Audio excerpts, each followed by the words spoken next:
कपिल जी, मैं आपको धन्यवाद देता हूं और ये फिल्म बनाने के लिए, ये वेब सीरीज बनाने के लिए बहुत बहुत धन्यवाद। कहां का सत्यमेव जयते, कहां का सत्यमेव जयते, कहां का सत्यमेव जयते। सुप्रीम कोर्ट के जजेस, हाई कोर्ट के जजेस जरूर इसको देखें और आत्मचिंतन करें कि भारत की न्याय प्रणाली कहां पहुंच गई है। भारत में टोटल 5 करोड़ केसेस तो वो हैं जो district court, high court, supreme court में है। इसका मतलब 5 करोड़ परिवार न्याय की आशा में बैठा हुआ है। ऑन एन एवरेज एक परिवार में 6 आदमी रख लीजिए, तो यानी 30 करोड़ लोग न्याय की आस लगाए बैठे हुए हैं। 30 करोड़ का मतलब एक अमेरिका, 30 करोड़ का मतलब 15 ऑस्ट्रेलिया, 30 करोड़ का मतलब 7 कनाडा, 30 करोड़ का मतलब 1.5 ब्राजील। इतने लोग भारत में न्याय की आस में बैठे हुए हैं। और ये 5 करोड़ केस तो वो हैं जो district court, high court, supreme court में है। इसके पैरेलल हमारे देश में एक और जुडिशियल सिस्टम है, उसको कहते हैं तहसीलदार, एसडीएम, एडीएम, डीएम, कमिश्नर, जहां पे चकबंदी के मुकदमे चलते हैं। वो इस 5 करोड़ में काउंटेड नहीं है। जो तहसीलदार के यहां मुकदमा होता है, एसडीएम के यहां मुकदमा होता है, एडीएम के यहां होता है, डीएम के यहां होता है, चकबंदी अधिकारी जिसको सीओ कहते हैं, डीडीसी कहते हैं, एसओसी कहते हैं, वो एक इसके पैरेलल में है और 5 करोड़ मुकदमे वहां पे भी चल रहे हैं। इसका मैं लाइव एग्जांपल देना चाहूंगा भारत की ब्लैक जस्टिस सिस्टम का। 1985 में जौनपुर में एक 10 बीघे जमीन का मुकदमा शुरू हुआ था। अभी वो सबसे नीचे पायदान पे है, जिसको कहते हैं चकबंदी अधिकारी। 1985 में मुकदमा शुरू हुआ, 2023 आ गया, लगभग 37 साल बीत चुके। 37 साल में यह नहीं तय हो पाया कि असली विल कौन सी है। 2 लोगों ने क्लेम किया, वो कह रहे हैं मुझे विल मिली है, वो कह रहे हैं मुझे विल मिली है। 37 साल में यह नहीं डिसाइड हो पाया असली विल किसकी है। अगर मान लीजिए आज डिसाइड हो जाए तो सीओ के बाद एसओसी, एसओसी के बाद डीडीसी, डीडीसी के बाद हाई कोर्ट, हाई कोर्ट के बाद सुप्रीम कोर्ट, यानी अभी 35 साल और लगेगा, 70 साल लगेगा। सेकंड जनरेशन मुकदमा लड़ रही है, ऑलरेडी सेकंड जनरेशन मुकदमा लड़ रही है और इसी स्पीड से काम हुआ तो मुझे लगता है थर्ड जनरेशन आके मुकदमा तब जाके सुप्रीम कोर्ट पहुंचेगा। दूसरा एग्जांपल, एक ग्लेरिंग एग्जांपल आपको देता हूं। 1971 के वॉर में पाकिस्तान में बम फेंकने वाले, पाकिस्तान के फौजियों के बहुत सारे बैंकर तोड़ने वाले एक कर्नल कबोत्रा है, पंचकुला में रहते हैं। दुश्मनों को उन्होंने दांत तोड़ दिए।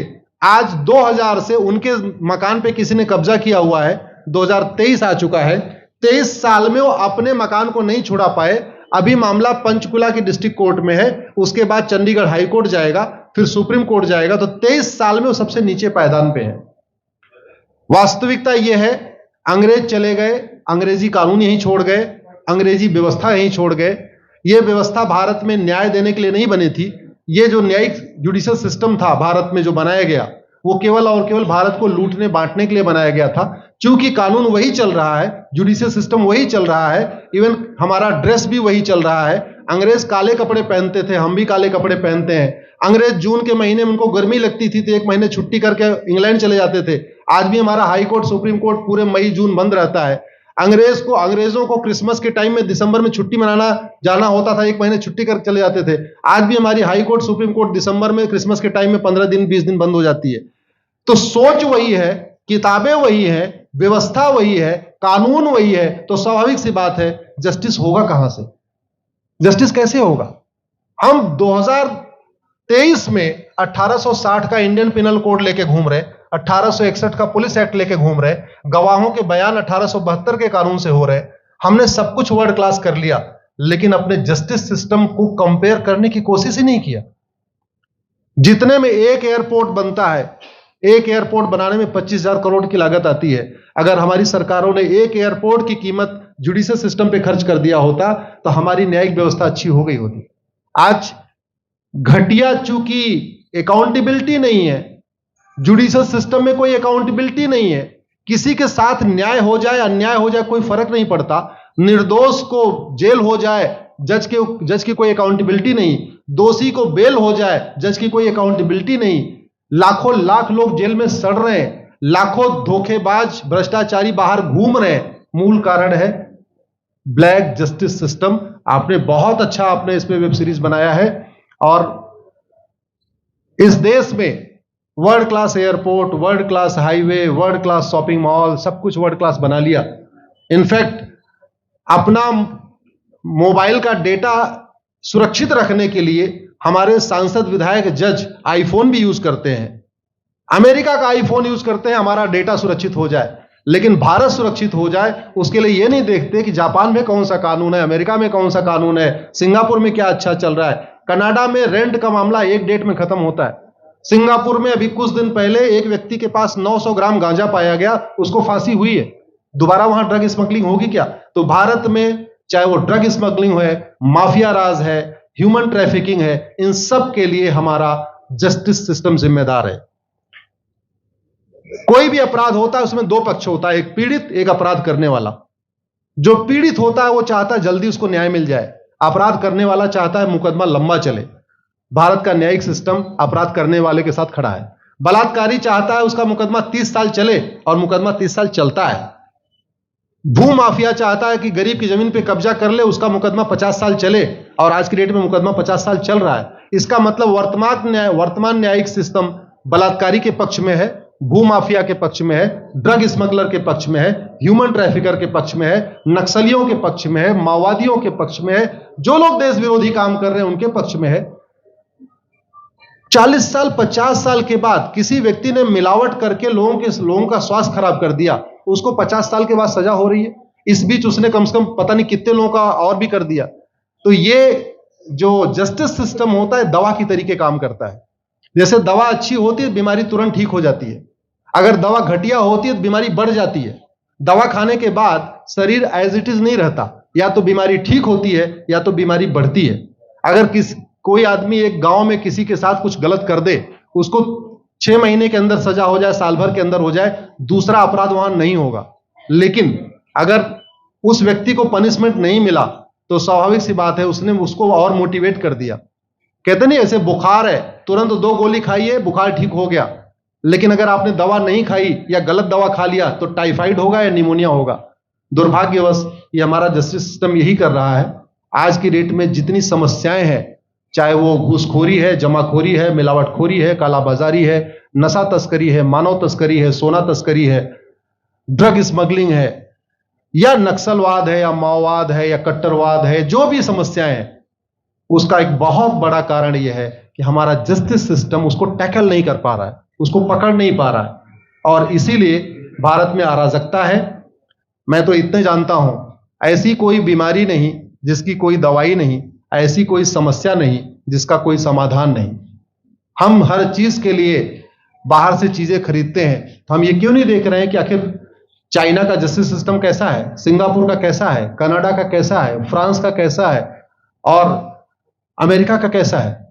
हम क्यों नहीं बेस्ट प्रैक्टिसेस उनकी अडॉप्ट कर लेते। दुनिया के कई देशों ने नार्को पॉलीग्राफ ब्रेन मैपिंग कानून बना दिया। मेरी बहन दीपिका नारायण बैठी हुई है, ये लगातार फॉल्स केसेस के खिलाफ, इनको मैं देखता रहता हूं, एक्टिव रहती है। एक कानून बन जाए नार्को पॉलीग्राफ ब्रेन मैपिंग, और कंप्लेन पे अंडरटेकिंग ले लिया जाए कि जो कुछ मैं शिकायत कर रहा हूं इसके लिए मैं अपना नार्को पॉलीग्राफ ब्रेन मैपिंग कराने के लिए तैयार हूं, हजारों की संख्या में फेक केसेस खुद ही खत्म हो जाएंगे। आज की डेट में लोग जुडिशरी की लापरवाही के साथ साथ फर्जी केस से परेशान है, फर्जी गवाही से परेशान है, फर्जी एफआईआर से परेशान है, हजारों परिवार परेशान है। कई बार देखा गया कि जो फैमिली के केसेस होते हैं उसमें कितने सारे फेक केसेस भी आ रहे हैं। तो जो वास्तव में दोषी हैं उनको पनिशमेंट नहीं मिल पा रहा है, जो निर्दोष हैं उनके खिलाफ फर्जी केसेस हो रहे हैं। आज की डेट में गांव में एक दबंग अगर जमीन कब्जा कर लेता है, किसी की हिम्मत नहीं पड़ती उसके खिलाफ कोई गवाही दे दे। लोगों को अपनी जमीन छुड़ाने में 30 साल लड़ना पड़ रहा है, 35 साल लड़ना पड़ रहा है। अगर 30 साल 35 साल के बाद कक्कड़ जी उसको अपनी जमीन मिल भी गई तो उसके साथ न्याय कहां हुआ? 35 साल में उसका टाइम बर्बाद हो गया, 35 साल में उसका पैसा बर्बाद हो गया, 35 साल वो मेंटल ट्रॉमा में रहा, 35 साल उसने तारीख पे तारीख झेली है। और मैं तो डिस्ट्रिक्ट कोर्ट में कई बार जाके देखा, ऐसे परिवारों को देखता हूं जिनके पास बस से आने के लिए पैसा नहीं है, साइकिल से आते हैं। ऐसे परिवारों को देखता हूं जो चाय नहीं पी सकते अपने पैसे से, बेचारे घर से रोटी बांध के और अचार लेके आते हैं, लेकिन वहां मजबूरी में वकील को पैसा देते हैं। तो हमारी कोर्ट कचहरी वास्तव में दलाली का अड्डा बन गया है। हमारी कोर्ट कचहरी भ्रष्टाचार का अड्डा बन गया है। और मैं दुख के साथ कहना चाहूंगा, अदालतों में न्याय हो नहीं रहा है, बल्कि न्याय बिक रहा है। जिनके पास पैसा है, वो कि उन्होंने कितना बड़ा क्राइम किया हो, मर्डर किया हो, रेप किया हो, उनको जमानत हो रही है। और जिनके पास नहीं है, वो बेचारे जेल में सड़ रहे हैं। कई बार तो देखा गया, मैंने मेरे मर्डर किया एक्स अनंत सिंह ने, लेकिन एक्स अनंत सिंह बाहुबली थे, उन्होंने थानेदार को 20 लाख रुपए दिया, वो वाई अनंत सिंह को लेकर जेल में डाल दिया। नाम वही है। अब उसके बाद क्या हुआ, 20 साल मुकदमा चला और फिर सबूत के अभाव में छूट गया। तो जिसने मर्डर किया वो तो कभी जेल गया ही नहीं। एक निर्दोष जेल गया, 10-20 साल के बाद उसने अपना जमीन बेचा, सब कुछ किया, मां बाप सब कुछ तबाह हो गए, फिर वो सबूत के अभाव में छूट रहा है। तो सबूत के अभाव में अगर 20 साल के बाद छूट भी गया हो, उसका 20 साल कौन लौटाएगा? उसके 20 साल के लिए कौन जिम्मेदार है? उसके 20 साल जो बर्बाद हुआ, उसके लिए संविधान की शपथ लेने वाले जिम्मेदार हैं। संविधान के प्रियम्बल में लिखा है, हम आपको जस्टिस देंगे, हम आपको न्याय देंगे। न्याय देने की जिम्मेदारी किसकी? जिन्होंने शपथ लिया। शपथ कौन लेते हैं? जजेस लेते हैं, सांसद, विधायक, मंत्री लेते हैं। तो आज की डेट में अगर लोगों को न्याय नहीं मिल रहा है, तो इसके लिए वही जिम्मेदार हैं जो संविधान की शपथ लेते हैं। संविधान की शपथ लेने वालों को वेतन, भत्ता, गाड़ी, बंगला इसीलिए मिलता है कि लोगों को न्याय मिल सके, फास्ट जस्टिस मिले, कंप्लीट जस्टिस मिले। अनफॉर्चुनेटली कंप्लीट जस्टिस मिलने में तो 50-60 साल लग जाता है, फास्ट जस्टिस तो सपना हो गया है। इसलिए आज आपने जो ये वेब सीरीज बनाई है, मैं आपको धन्यवाद देता हूं। एक ऐसे विषय पे जिस पे कोई टच नहीं करता, लेकिन जिससे करोड़ों लोग पीड़ित हैं। मैंने कहा ना, 5 करोड़ लोग सीधे district court, high court, supreme court के केसेस से पीड़ित हैं, और 5 करोड़ मुकदमे एसओसी, डीडीसी, तहसीलदार के यहां चल रहा है। तो अगर 5 करोड़ से 30 करोड़ लोग इधर पीड़ित हैं, तो उधर भी पीड़ित है। वास्तव में बहुत बड़ी संख्या भारत में इसी से पीड़ित है।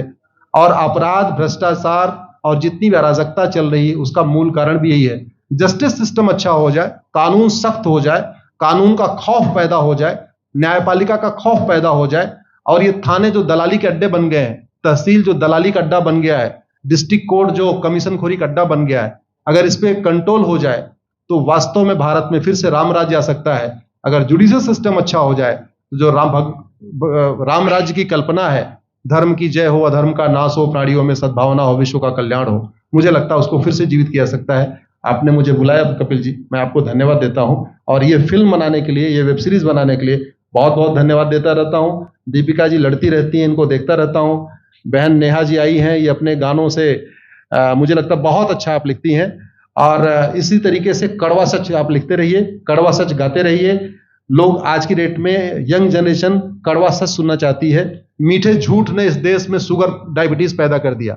भारत केवल लोग डायबिटीज से नहीं पीड़ित हैं, बल्कि हमारी व्यवस्था को डायबिटीज हो चुका है।